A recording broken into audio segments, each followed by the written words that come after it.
வணக்கம் friends, welcome to சுப்பீஸ் wonderland. இன்றைக்கி நம்ம பார்க்க போகிற ரெசிபி ரொம்பவே டேஸ்டியான வெஜிடபிள் புலாவ் தாங்க. கண்டிப்பாக நீங்களும் இந்த ரெசிபியை ட்ரை பண்ணி பாருங்கள் ஃப்ரெண்ட்ஸ். இந்த தருணத்தில் சப்ஸ்கிரைபர் ஆகிய உங்களுக்கும் ஃபியூச்சர் சப்ஸ்கிரைபர்களுக்கு என்னுடைய நன்றி கலந்த வணக்கத்தை தெரிவித்துக்கொண்டு இப்போ ரொம்பவே டேஸ்டியான இந்த வெஜிடபிள் புலாவ் எப்படி பண்ணலாங்கிறத பார்க்கலாம் வாங்க ஃப்ரெண்ட்ஸ். இப்போ ஒரு குக்கரை ஹீட் பண்ணியிருக்கேன். இதில் ஒரு 2 டேபிள் ஸ்பூன் நெய் விட்டுக்கிறேன். 1 டேபிள் ஸ்பூன் அளவுக்கு எண்ணெய் விட்டுக்கிறேன். இப்போ நெய் வந்து நல்லா மெல்ட் ஆகி வந்ததுக்கப்புறமா ஒரு பட்டை சேர்த்துக்கிறேன், 4 ஏலக்காய், 1 டேபிள் ஸ்பூன் அளவுக்கு சீரகம் சேர்த்துருக்கேன். பட்டை, ஏலக்காய், சீரகம் எல்லாம் நல்லா பொரிஞ்சு வரட்டும். இப்போ எல்லாம் நல்லா பொரிஞ்சிச்சு. அப்புறம் 2 பச்சை மிளகாய் கீறி விட்டு இதில் சேர்த்துக்கிறேன். 2 மீடியம் சைஸ் ஆனியன் வந்து கட் பண்ணி சேர்த்துக்கிறேன். இப்போ நம்மளுக்கு காரம் பார்த்தீங்கன்னா க்ரீன் சில்லி மட்டும்தான் ஆட் பண்ணுவோம். அதனால நீங்கள் உங்கள் காரத்துக்கு தகுந்த மாதிரி பார்த்து பச்சை மிளகாய் கூடயோ குறைச்சலாவோ பார்த்து ஆட் பண்ணிக்கோங்க. இப்போ வெங்காயம் நல்லா வதங்கி வரட்டும்.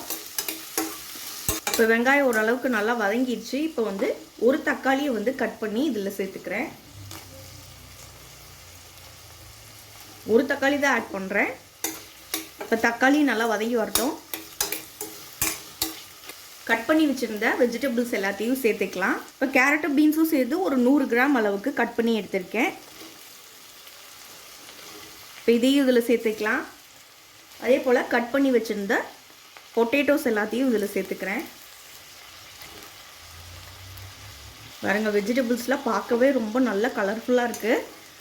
இப்போ இது எண்ணெயிலே நல்லா வதங்கி வரட்டும். ஒரு தடவை நல்லா மிக்ஸ் பண்ணி விட்டுட்டு இப்போ நம்ம இந்த ரைஸுக்கு தேவையான அளவு உப்பை இதில் சேர்த்துக்குவோம். இப்போ இந்த வெஜிடபிள்ஸ்க்கும் ரைஸுக்கும் தேவையான அளவு உப்பு இதில் ஆட் பண்ணிக்கிறேன். இதையும் ஒரு லைட்டாக வதக்கிக்கலாம். ரொம்பலாம் வதக்க வேண்டாம், லைட்டாக வதக்கி விட்டு 2 மினிட்ஸ் மூடி போட்டு குக் பண்ணி எடுத்துக்குவோம். 2 மினிட்ஸ் ஆயிடுச்சு. இப்போ பாருங்கள், வெஜிடபிள்லாம் நல்லா குக் ஆகி வந்திருக்கு ஓரளவுக்கு. இப்போ 1 டேபிள் ஸ்பூன் அளவுக்கு இஞ்சி பூண்டு பேஸ்ட் இதில் ஆட் பண்ணிக்கிறேன். இப்போ இதையும் நல்லா வதக்கி விட்டுக்கலாம். இஞ்சி பூண்டோட ராஸ்மெல்லாம் போகிற அளவுக்கு நல்லா வதக்கி விட்டுக்குவோம். இப்போ ஒரு கைப்பிடி அளவு பச்சை பட்டாணி ஆட் பண்ணிக்கிறேன்.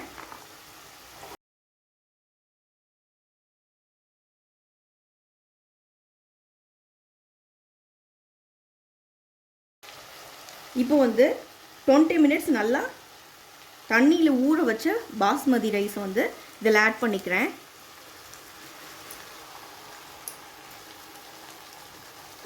இது நல்லா மிக்ஸ் பண்ணிக்குவோம். இந்த வெஜிடபிள்ஸோட இந்த ரைஸை நல்லா கலந்து வரட்டும். இப்போ ரைஸை நல்லா மிக்ஸ் பண்ணி விட்டாச்சு. இப்போ தண்ணி, தேவையான தண்ணி வந்து இதில் ஆட் பண்ணிக்கலாம். 1 கப் அரிசிக்கு நான் 1.5 கப் அளவுக்கு தண்ணி ஆட் பண்ணியிருக்கேன். இப்போ நல்லா ஒரு மிக்ஸ் கொடுத்துக்குவோம்.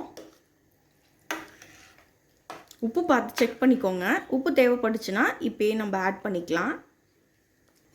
தண்ணி வந்து நல்லா அப்சர்வ் ஆகி வரணும், அந்த அளவுக்கு நம்ம இப்படியே குக் பண்ணி எடுத்துக்குவோம்.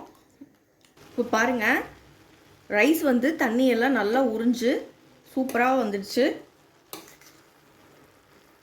பாருங்கள், வாட்டர் கண்டென்ட் இல்லை, ரைஸ் வந்து தண்ணியெல்லாம் நல்லா உறிஞ்சு வந்துடுச்சு.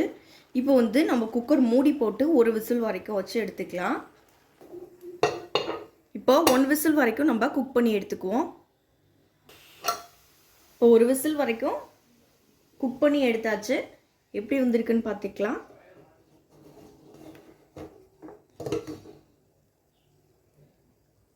பாருங்கள், சூப்பராக குக்காய் வந்துருச்சு. அரிசியெல்லாம் உதிரி ரொம்பவே சூப்பராக குக்காய் வந்திருக்கு. ஃபைனலாக கொஞ்சம் கொத்தமல்லி தூவி சர்வ் பண்ணிக்கலாம்.